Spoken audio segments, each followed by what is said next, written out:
비결은 뭐 저는 특별히 없어요. 왜냐면 제가 77년에 통일원에 들어가서 밑에서부터 쭉 이렇게 올라간 사람입니다.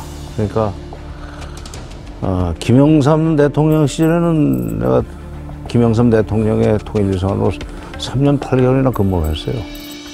그러니까 어떻게 보면은 그 분야에서 쭉 일을 하다 보면은 국가의 필요에 의해서 뭐 계속 일을 할 수도 있고, 역시 남북 대화를 할 때 그런 상황이 여러 번 있었습니다. 북쪽도 만만치 않은 대상이거든요.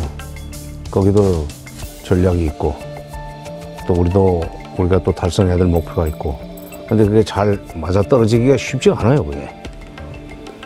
그러니까 북쪽이 즐겨 쓰는 말이지만 남쪽이 정책이 있으면 우리는 대책이 있어, 이런 말들을 잘 하는데, 서로 그 상대방에게는 최소한으로 양보를 하고 최대한의 양보를 받아내려고 하는 것이 일종의 남북 대화입니다. 북쪽도 그렇고 우리도 그렇고, 그거를 균형을 잡고 나든지 소위 이 윈윈 한다는 게 쉽지는 않아요.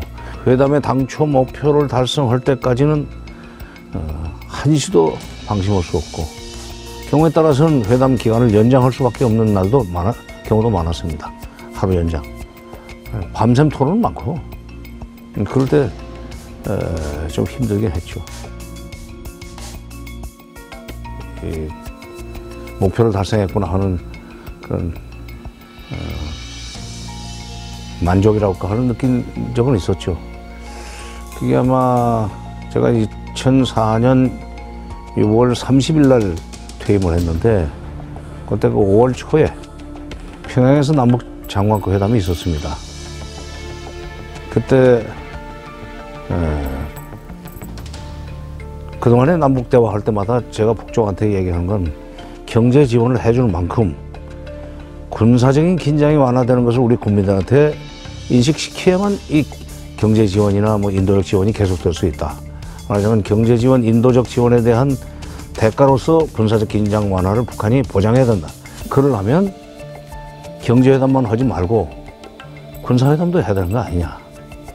두 개가 나란히 가야만 앞으로 남북관계를 안정적으로 발전시키는데 우리 국민적 동의를 받아낼 수 있다 하는 걸 여러 번 얘기했어요. 근데 그때마다 북쪽 사람들은 조건부로 하는 것은 좋지 않다는 이상한 핑계를 대면서 그걸 피해가려고 그랬어요. 말하자면 쌀 받아가고 비료만 받아가고 군사회담은 자꾸 미루려고 그러는 그런 이제 상황에 있었는데, 그거를 막판에는 정말로 판을 깨도 좋다는 압박을 가하면서 평양에서 더구나 적진입니다. 평양이면. 그래가지고 판을 깨도 좋다는 식으로 압박을 해가지고 결국 북쪽에서 그러면 장성급 회담을 곧바로 열자 하는 약속을 받아낸 적이 있었습니다. 그때를 생각하면 좀 아찔해요. 내가 그걸 못 해놓고 나왔더라면은 77년에 통일원에 들어가가지고 거의 반평생을 통일부에서 일했던 사람으로서 아무런 것도 못 만들고 나왔다 하는 후회를 할 뻔했었습니다. 참, 지금은 웃지만 그때는 참 가슴 좁았었어요. 93년 4월부터 96년 말까지 3년 8개월을 청와대 그 비서실에서 근무를 했습니다. 외교안보 수석비서관 밑에 통일비서관, 외교비서관, 국방비서관, 국제안보비서관 이렇게 4개 비서관실이 있는데, 청와대에서 근무를 하다 보면은 외교안보 분야에서 모든 그 부처의 그 대책이라든가 건의가 대통령 쪽으로 올라가는 동안에 그 길목에 앉아 있다 보니까 이 사람들이 어떤 건의를 하는지 어떤 정책을 가지고 문제를 풀려고 하는지를 보게 됩니다. 일부러 보려고 하는 게 다 보게 돼 있어요. 뿐만 아니라 청와대에서 일을 하다 보면은 저한테는 참 큰 경험했다고 생각하는데 경제 분야의 그 업무와 외교안보 분야의 업무, 그다음에 국내 행정 관련 업무가 이 삼자가 어떤 식으로 연결이 돼 돌아가는지를 보입니다, 그게. 거기서 우선순위 결정이 되는 것이 보이고. 그런 경험을 하다 보니까 말하자면 차관 장관 시절에는 항상 북한만 보거나 남북관계만 보지 않고 한미관계, 한중관계, 그다음에 또 일중관계, 무슨 일북관계 이런 것을 종합적으로 봐가면서 이제 문제를 분석하고 대책을 세우는 그게 이제 습관화 됐었죠.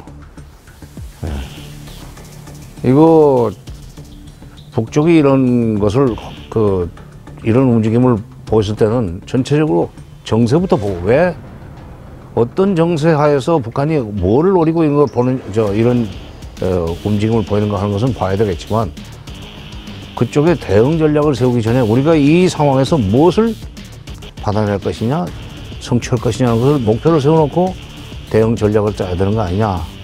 그러니까 지금도 그 버릇이 돼가지고 상대방의 의도 전략, 의도 분석, 그 다음에 우리의 대응 전략이 아니라 이런 일이 벌어졌다. 왜 이 기회에 이것을 활용해가지고 어떤 것을 성취해낼 것인가. 그거 그려놓고 거기에 맞춰가지고 북쪽의 의도 분석하고 대응 전략 세우고 그게 습관화됐습니다. 나는 그 삼국지를 3번 읽은 사람은 상대하지 말라고 그러는 그런 말이 있습니다. 거기에는 아주 그 수많은 전략이 있기 때문에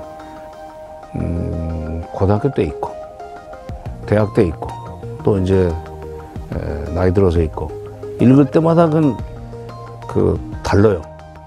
아마 제가 남북대화 현장에서 상당히 도움이 됐다고 생각하고 현실적으로 협상을 해야 되는 그런 일을 하는 사람들한테는